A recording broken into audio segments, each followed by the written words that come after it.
need something. Have a few minutes to talk? Very well. I had been recording a message for Kolyat. How are things going with him? It is difficult. All things worth keeping are. I never explained. I suppose the story of my wife's death took you by surprise. I figured you'd explain to me when you were ready. I appreciate your patience. I kept my work clear of our home life. I assumed that would be enough to protect Erica.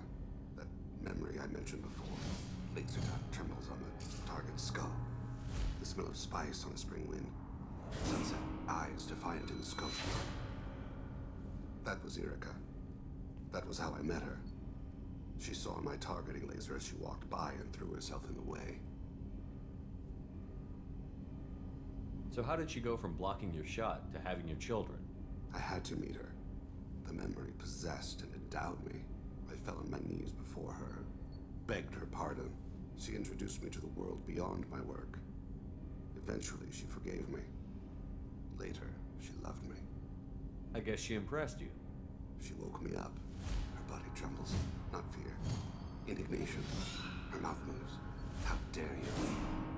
You and I trained to sacrifice ourselves to save others. How often does a civilian step in the way of a bullet to protect someone they've never met? I thought she was the goddess Arashu. She met my eyes through the scope, and my purpose faltered. When you talked to Kolyat, you said she died. I let myself become complacent. I thought Erica and Kolyat were safe. I stayed away too long, and my enemies came for her. Who came for her?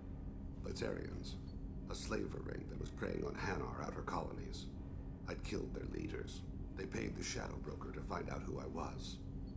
But they were afraid of me, so they went after her. You told Kolyat that you hunted her killers down. Erica woke me up. When she passed, I returned to my battle sleep. My body hunted her killers, murdered them. I was taught to grant death quickly, cleanly, to minimize suffering. I let them linger.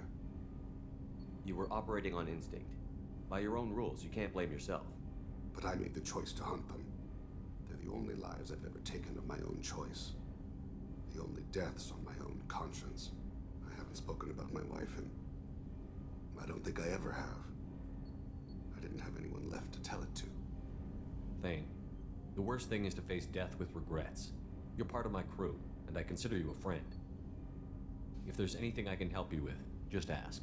I've never been part of a team. Assassins tend to be solitary. I'm learning the virtues of facing death with others at your side. It's a work in progress.